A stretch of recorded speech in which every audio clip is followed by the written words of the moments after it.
No idea how profound this rule is. Most people struggle financially because they do not know the difference between an asset and a liability. Rich people acquire assets. The poor and middle class acquire liabilities that they think are assets, said Rich Dad. When Rich Dad explained this to Mike and me, we thought he was kidding. Here we were, nearly teenagers, and waiting for the secret to getting rich, and this was his answer. It was so simple that we stopped for a long time to think about it. "What is an asset?" asked Mike. "Don't worry right now," said Rich Dad. "Just let the idea sink in. If you can comprehend the simplicity, your life will have a plan and be financially easy. It is simple. That is why the idea is missed." "You mean all we need to know is what an asset is, acquire them, and we'll be rich?" I asked. Rich Dad nodded his head. "It's that simple." "If it's that simple, how come everyone is not rich?" I asked. Rich Dad smiled. "Because people do not know the difference between an asset and a liability." I remember asking, how could adults be so misguided? If it is that simple, if it is that important, why would everyone not want to find out? It took Rich Dad only a few minutes to explain what assets and liabilities were. As an adult, I have difficulty explaining it to other adults. The simplicity of the idea escapes them because they have been educated differently. They were taught by other educated professionals, such as bankers, accountants, real estate agents, financial planners, and so forth. The difficulty comes in asking adults to unlearn or become children again. An intelligent adult often feels it is demeaning to pay attention to simplistic definitions. Rich Dad believed in the KISS principle. Keep it simple, stupid, or keep it super simple. So he kept it simple for us, and that made our financial foundation strong.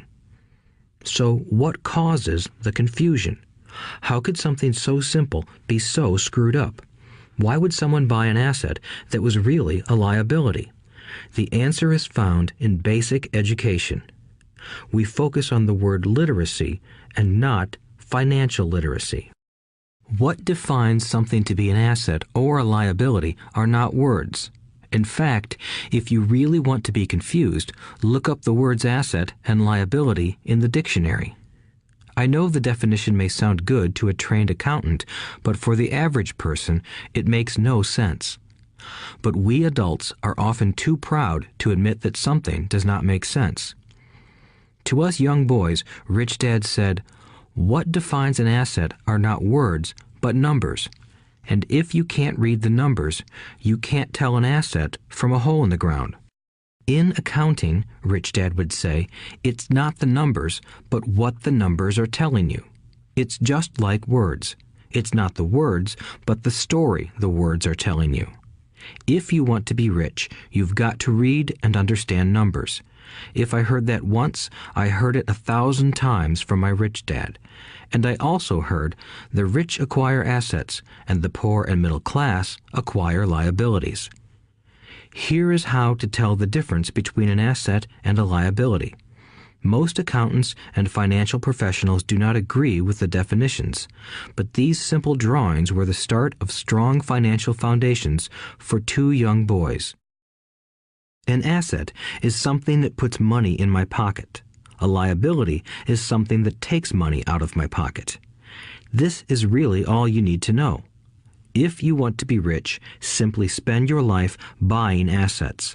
If you want to be poor or middle class, spend your life buying liabilities. Illiteracy, both in words and numbers, is the foundation of financial struggle. If people are having difficulties financially, there is something that they don't understand, either in words or numbers. The rich are rich because they are more literate in different areas than people who struggle financially. So if you want to be rich and maintain your